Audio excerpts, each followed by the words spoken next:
জাগরিকের নতুন একটি ক্লাসে তোমাদের সবাইকে স্বাগতম। প্রিয় শিক্ষার্থীরা, আমি তোমাদের সাথে আলোচনা করতেছিলাম তোমাদের রসায়ন প্রথম পত্রের গুণগত রসায়নের সাজেশন নিয়ে, এবং সাজেশন ভিত্তিক আমরা টাইপ ভিত্তিক বোর্ড প্রশ্ন সমাধান করতেছিলাম। গত পর্বে আমি তোমাদের সাথে ঢাকা বোর্ড 22 নিয়ে আলোচনা করেছি। তারই ধারাবাহিকতায় আজকের এই পর্বে আমি তোমাদের সাথে ময়মনসিংহ বোর্ড 2022 নিয়ে আলোচনা করব। তো চলো আমরা দেখি ময়মনসিংহ বাইটি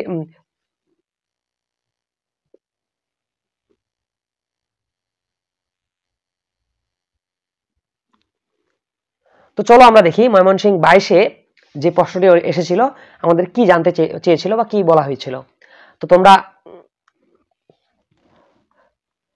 তো সেক্ষেত্রে আমরা আলোচনা করতেছি তোমাদের টাইপ 1 এবং টাইপ 2 থেকে যে প্রশ্নগুলো এসেছে সেগুলো নিয়ে। তোমরা যারা এখনো সেই ক্লাসগুলো মিস করেছো, তোমরা আমাদের চ্যানেলে গিয়ে সেই ক্লাসগুলো সুন্দর মতো করে আসবে। দেখো, তোমাদের যে গ নম্বর প্রশ্ন বলা হয়েছিল উদ্দীপকের ইলেকট্রন ধাপান্তরের ফলে সৃষ্ট বিকিরণের তরঙ্গ দৈর্ঘ্য নির্ণয় করতে বলা হয়েছিল, অর্থাৎ কোয়ান্টাম সংখ্যা, অর্থাৎ বর্ণালীমিতি, বুঝতেই পারতেছো। ঘ নম্বর হচ্ছে এল ও এম এর মান ব্যবহার করে পরমাণুটির শেষ শক্তি স্তরে মোট ইলেকট্রন সংখ্যা হিসাব করো। বুঝতেই পারতেছো এটা কোয়ান্টাম সংখ্যা থেকে এসেছে। চলো আমরা ধারাবাহিকভাবে সমাধান করি। দেখো, গ নম্বর প্রশ্ন সমাধান করব যে দেখো উদ্দীপকের ইলেকট্রনগুলো এম শেল অর্থাৎ N2 = 3, অর্থাৎ এম মানে হচ্ছে N = 3 থেকে এল শেলে এসেছে। তোমরা লক্ষ্য করো, দেখো এখানে দেখো, তোমরা যদি উদ্দীপকের দিকে তাকাও, দেখো এখানে ছিল এম থেকে কোথায় আসছে? এলে আসছে। এই যে ইলেকট্রনটা এখানে ছিল, এখান থেকে এখানে আসছে, তাহলে এম শেল থেকে এল শেলে আসছে। তাই জন্য লিখছি যে এম শেল থেকে, তাহলে এম শেলে N এর মান 3, তাহলে N2 = 3, আর এল শেলে হচ্ছে N1 যেটার মান 2। আর আমি তোমাদের এটা সহজ করে মনে রাখার জন্য বলেছিলাম যে যেটা ছোট সংখ্যা ওইটা হচ্ছে N1, আর যেটা বড় সংখ্যা হচ্ছে N2।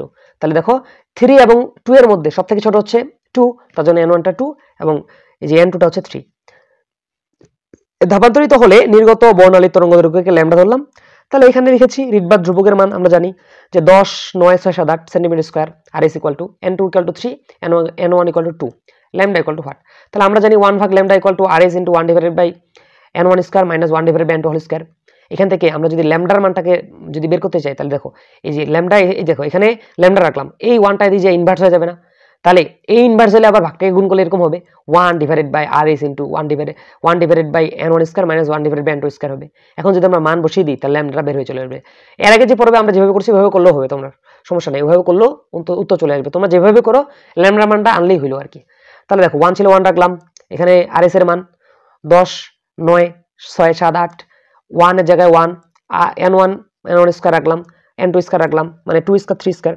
এখন এখান থেকে যদি ক্যালকুলেট করে দাও তাহলে ল্যামডার ভ্যালুটা আসবে 6.564 সেন্টিমিটার, কারণ এটা কিন্তু উল্টে গেছে, অলরেডি সেন্টিমিটার আসছে। কিন্তু আমাদের লাগবে কি বলতো?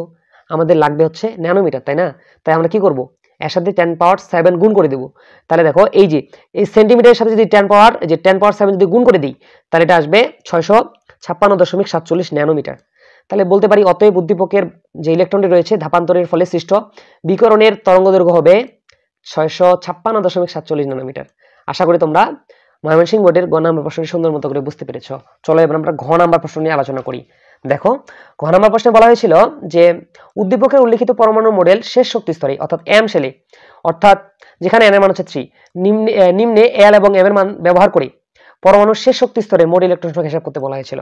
অর্থাৎ তোমরা বুঝতেই পারতেছো এটা মূলত আমাদের টাইপ 1 থেকে এসেছে, তাই না? আমরা গত পর্বে কিন্তু আমরা টাইপ 1 এবং টাইপ 2 যেগুলা আসছিল ওগুলো আলোচনা করেছিলাম। টাইপ 1 আমরা পড়েছিলাম কোয়ান্টাম সংখ্যা এবং টাইপ 2 তে পড়েছিলাম বর্ণালীমিতি। দেখো এই ঘ নম্বর প্রশ্নটি তোমাদের টাইপ 1 থেকে চলে এসেছে। তো দেখো এর উত্তর আমরা লিখবো যে প্রধান শক্তি স্তর, তারপর হচ্ছে সহকারী শক্তি স্তর, তারপর হচ্ছে ম্যাগনেটিক কোয়ান্টাম সংখ্যা, তারপর স্পিন কোয়ান্টাম সংখ্যা, তারপর হচ্ছে ইলেকট্রন সংখ্যা। তো দেখো এখানে আমরা লিখবো যেহেতু n এর মান 3, তাহলে n = 3 হলে l এর মান কত হবে? 0 থেকে 3 পর্যন্ত, মানে 2 পর্যন্ত। তাহলে l = 0, 1, তারপর 2।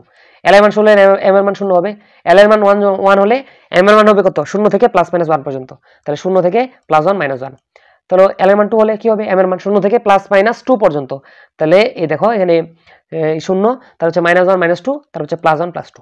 এখন আমাদের চাইছে মূলত অরবিটাল সংখ্যা এবং ইলেকট্রন সংখ্যা। আমরা দুটাই দেখব, প্রথমে অরবিটাল দেখব তারপরে ইলেকট্রন দেখব।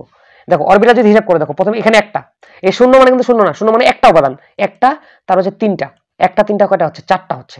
তারপর এখানে হচ্ছে আপনার মোটামুটি যদি হিসাব করো তাহলে এখানে একটা, এখানে হচ্ছে আপনার কয়টা? এখানে 3টা, আর এখানে থাকতেছে আপনার কয়টা? 5টা। তাহলে একটা, 3টা, 5টা, 5টা, আর এখানে হচ্ছে আপনার 3টা, 5 3 8টা। তাহলে এখন দেখো অরবিটাল যদি বলতো তোমাকে যে অরবিটাল কয়টা, তাহলে বলবা অরবিটাল হচ্ছে 8টা। কিন্তু বলে ইলেকট্রন, আমাদের যে কিন্তু ইলেকট্রন সংখ্যা কত, তাহলে আমাদের ইলেকট্রন সংখ্যার জন্য আমাদের কি করতে হবে, আরেকটা ছক বাড়াইতে হবে।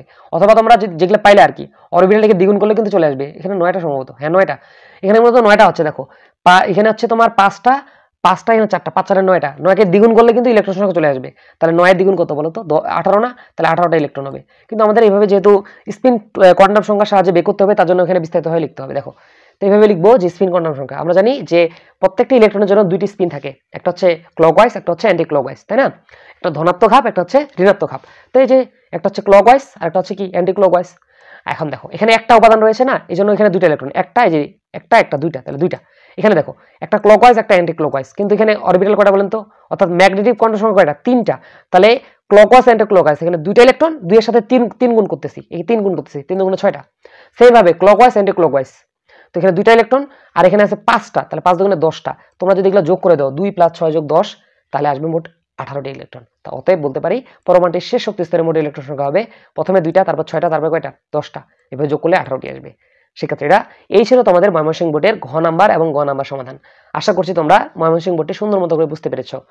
তো পরবর্তী ক্লাসে আমি বাকি যে বোর্ডগুলো রয়েছে সেগুলো নিয়ে আলোচনা করার চেষ্টা করব। পরবর্তী ক্লাসে আমন্ত্রণ জানিয়ে আজকের এই ক্লাসটা আমি এখানে শেষ করছি। দেখা হবে অন্য কোনো ক্লাসে। আসসালামু আলাইকুম।